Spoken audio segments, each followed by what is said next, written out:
Gloria Romero joins us now. She's a candidate for California Lieutenant Governor. She's running on the ticket with Steve Hilton. Great to see you, Gloria. Good to be with you. Thank you. I mean, it's a tale as old as time. If the government subsidizes something, you're going to get more of it. And in this case, you have more people smoking meth and more people being harmed by these drugs on the streets. Absolutely. And yet this is the official policy of the mayor of Los Angeles, of the city of LA, and it has spread throughout California. This is not harm reduction, as you have pointed out. Well, actually, maybe it is, but it's harming the taxpayers of the people of California, and it's harming the actual victims who are relegated to these compassionless situation on Skid Row.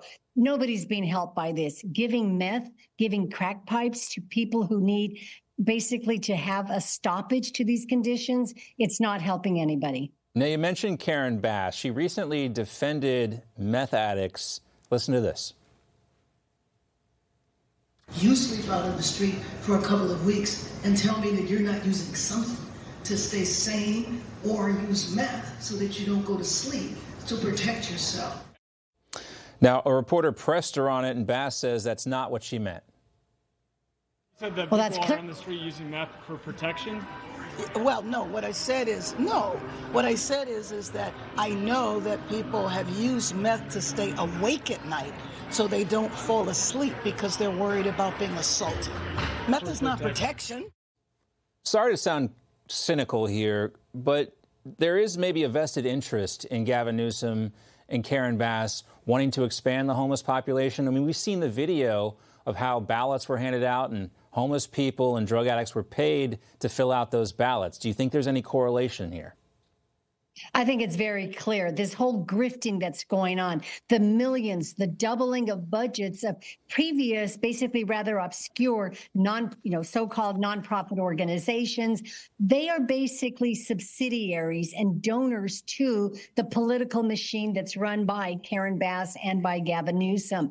And now they're being exposed, thankfully, because of the mayoral race in Los Angeles, led by Spencer Pratt, Steve Hilton, myself running at the state level. We are pointing out the realities of the grifting. And that's why we have called for the dosing of California to get to the bottom of this and end the endless supply of crack pipes for whatever reason to people in need living on the streets of Los Angeles. Karen Bass isn't helping the situation. Neither is Gavin Newsom. And that's obvious. And I mean, the revenue increases for these NGOs is absolutely mind-boggling. And it's no wonder a lot of people are leaving the state. They don't want to pay for meth heads' pipes. That doesn't make any sense. And I also wanted to ask you about Xavier Becerra, the former HHS director, now running for governor in the state of California. He ran the organization that lost track of more than 200,000 kids when they were having the border crisis. There's a former caseworker at this place called Pomona Fairplex. This person is now speaking out, and she tells Steve Hilton that they cut down on the vetting at this facility to move the kids out faster. Listen to this. These children were being harmed by these other minors. They couldn't really say anything because they were next to them. If something has happened, if they've been raped or not, there should be privacy, and there was no privacy. In Pomona, there is prostitution. The girls that were on the streets, they looked very young, and they were all mostly Latinas. I mean, it's hard to overstate how much damage Xavier Becerra has done to these migrant children who came across the border. What we are seeing right now in full view is an expose on the biggest human sex trafficking network in California. It is unbelievable. And these are children. They are as young as 5 years old. Many of them have been raped, assaulted, molested. Many of the workers that were here didn't know what they were doing at the time. And thankfully, they have stepped forward to talk about the whisking in under the dark of night and basically making sure that kids were not listened to, heard, and then whisked out. They were basically given away to so-called sponsors who had not been fully vetted. You know, on Monday and this week when I spoke about what I saw here, it is actually more rigorous to adopt a dog in Los Angeles County to rather than to basically resettle a child, a human being with a family that they are intended to go for. There's more vetting of me as a potential dog owner. It's actually unbelievable. It's heartbreaking. And I'm a mother. I know that Javier is a father. Steve Hilton's a father.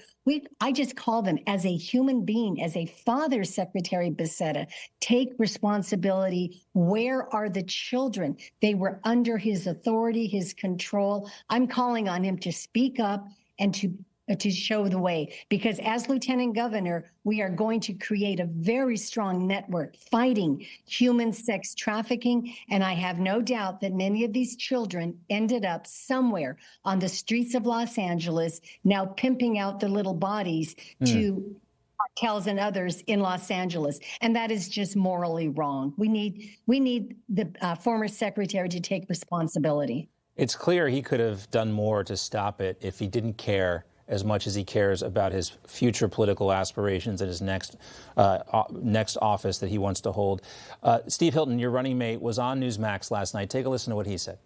This was not incompetence on the part of Xavier Becerra. This was deliberate. He did not want the optics for his political reputation of thousands of kids in his migrant child abuse camps.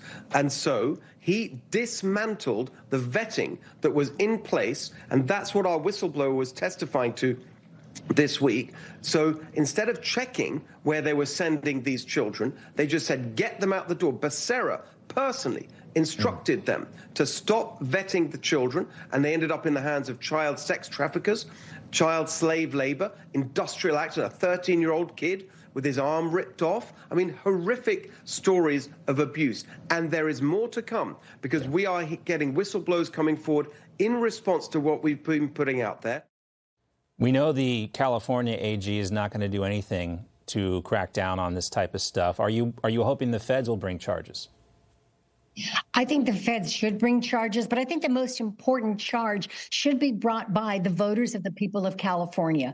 We have an opportunity, which way forward? And if we're content by electing a governor, a lieutenant governor, an attorney general, the whole slew of our opponents to run the state of California, which already is recognized as the epicenter of human sex trafficking in the nation, then shame on us. But we are putting forth an alternative slate, an alternative vision. We believe a moral compass should guide us, and we should commit ourselves as the new governor and lieutenant governor to do everything, work with all, including the federal government, to find these children and truly reunite them with their proper parents and guardians.